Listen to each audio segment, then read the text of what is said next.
Hello, my name is Gavin Halliday, and I'm one of the team who developed the HPC Systems platform. Today, I'm going to give you a brief tour of what's new in the platform and some thoughts on where we're heading over the next year. This is a pre-recorded presentation, but please feel free to ask any questions in the chat, and we'll be able to answer them as we go along. But before we start, I'm curious why you're watching and what your connection with HPC Systems is. A poll should appear in a minute. It'd be great if you can fill it in.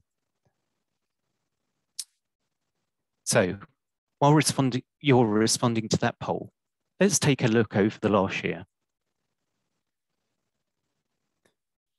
A year ago, we released version 7.12 of the platform.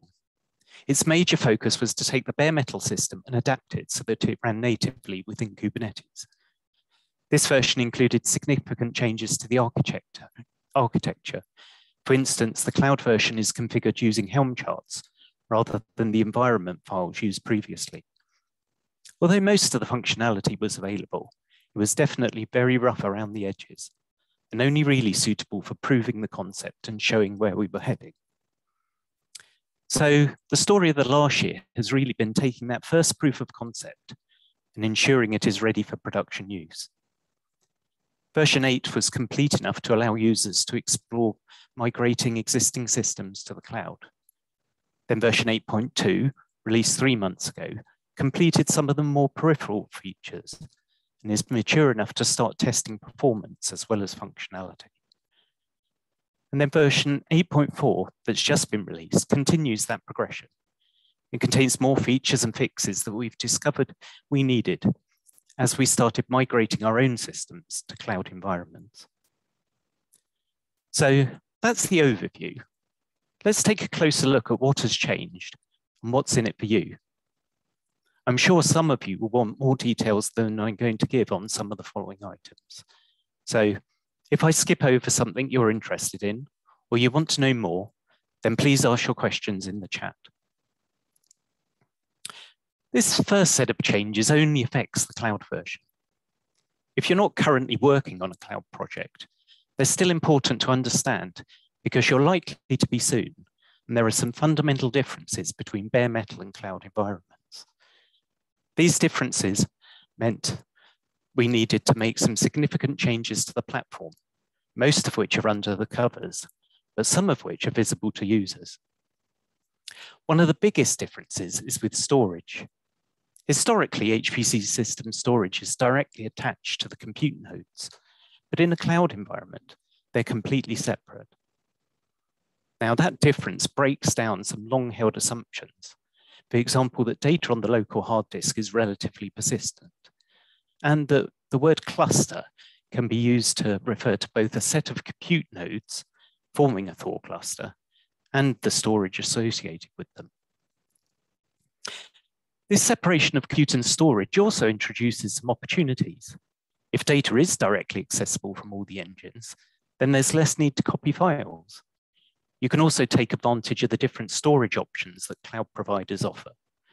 For instance, you can now code your ECL so that Thor data files are written to cheaper hard disks, indexes are written to SSDs, and spill files go to fast ephemeral local NVMe drives. Well, what other implications does it have? Well, deploying data files to Roxy also required a bit of a rethink. There's no longer a need to replicate data files to a local hard disk, but Roxy does need to make sure that they're available from storage that is quick enough. During our testing, when we copied data from a bare metal system to a cloud-hosted system, we started hitting latency problems that never occurred when copying within a data center. So Roxy was improved to copy files in parallel and ensure connections are reused. A final example of the difference with storage is that the idea of a landing zone also needs a rethink. In a cloud system, you could have a virtual machine running an FTP server to allow a customer to upload data files and then spray the files from there. But I suspect the files are more likely to be uploaded to managed storage instead. The configuration for the cloud version is flexible enough to cover all these possibilities and more. So what other differences are there? Well, Bare metal systems tend to have IPs that stay constant throughout the lifetime of the cluster. But for a cloud system, almost the opposite is true. Many components aren't even running when they are idle. The number of instances can be dynamically scaled, and components may be restarted from time to time by Kubernetes. The IPs are likely to change each time they come up, so any notion of a hardwired IP had to be removed. Similarly, some ECL watch functions, like topology, are very different and are much better served by providing access to the Kubernetes equivalents. If you're deploying an HPCC cluster, the items in these lists are important, but to anyone else, they may appear uninteresting. But concepts like taints and tolerations ensure that workloads are evenly spread over a pool of nodes, or even allow you to ensure a Thor instance dedicated to ML has access to GPUs. Perhaps most importantly for operations, all these options are controlled through a single configuration file.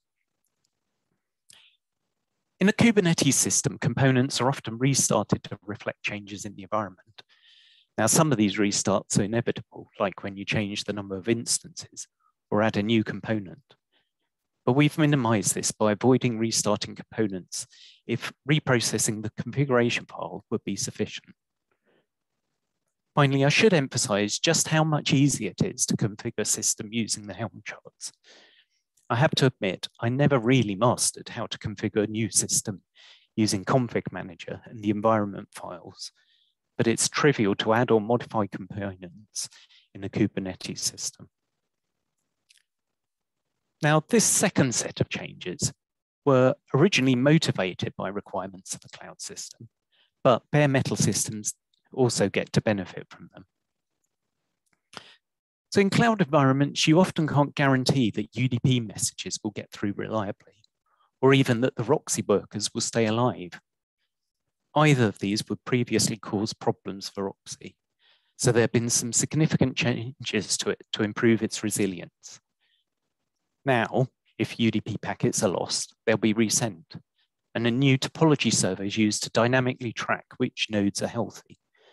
These problems don't tend to occur within our own data centers, but if they do, it will help.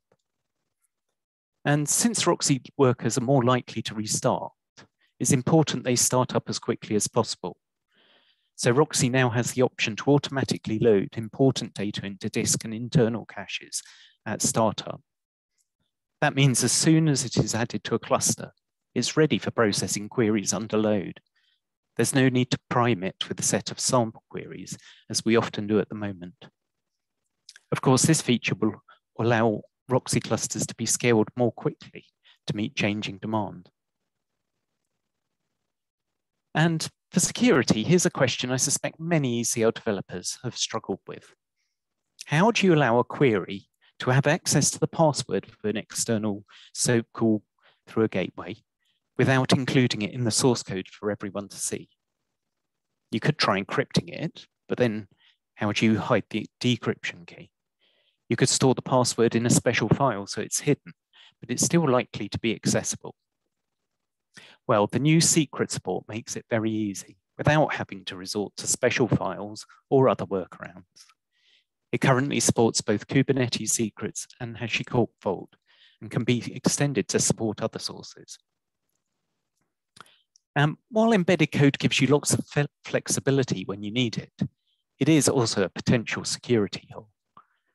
For this reason, I think it will gradually become the default to require all embedded code to be signed. But we need to make sure that this isn't so painful to developers that the option is never enabled.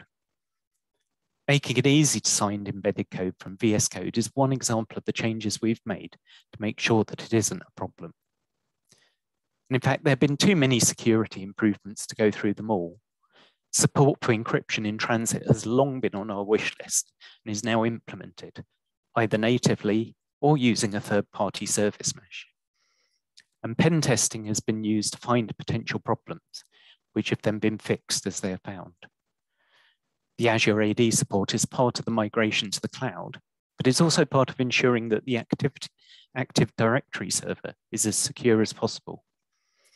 Needless to say, maintaining and improving security is very high up our list of requirements. In general, cloud-hosted systems are more tightly locked down than bare metal. They're a bit like black boxes. That's great for security, but if you're trying to tune a query or investigate a problem, it can really get in the way. You need to be able to find out where the time is being spent. So we have improved the information available, particularly in Roxy, which now allows you to gather stats for one or more executions of a query and view them in a special work unit. And if the system is a black box, how do you know if it's healthy or not? It needs to publish metrics to provide a kind of status update. So since last year, we've added a metric framework to allow metrics to be published to Prometheus or an Elk stack, and have started publishing a few metrics as a start. And finally, one of the advantages of the cloud is you can dynamically use resources when you need them, but you don't want that to get out of hand. You need to be able to control costs. The platform now estimates and reports the cost of running a job or storing data, and includes the information in ECL Watch so that ECL developers get immediate feedback. Last but not least, there are a whole range of general improvements. It's a real mixture. They include major new features, minor enhancements, and some behind-the-scenes optimizations that can make the platform easier to use and more capable. Let's look at the first of these in a bit more detail. So you want to deploy a query to production. You want to make sure that the ECL code is exactly the same as the code that was tested. So you can use the Git hook mechanism to compile from a given commit. But to do that, you need to store all the ECL code in a single repository. But the problem is that ECL code is often developed by multiple teams. Each have got different development cycles. It would be much more natural if the code for each resided in their own repository. But if you compile code from multiple repositories, how can you ensure the correct versions of each repository are used and avoid names in one repository from clashing with those from another? Well, one change in 8.4 allows a repository to define the repositories it depends on, along with a version and how they should be imported. So on the screen, you've got a very minimal example. There's a package.json file in the root of the repository, which indicates that for this branch of the repository, there should be a global module called business rules, which corresponds to the contents of an external Git repository. And the reference specifies that it should use the branch or tag version 3.7.2. Then, in an ECL file within the repository, you import the business rules module and use it just like any other. It should make life much easier for teams to work independently on separate code bases and then combine them into a final product.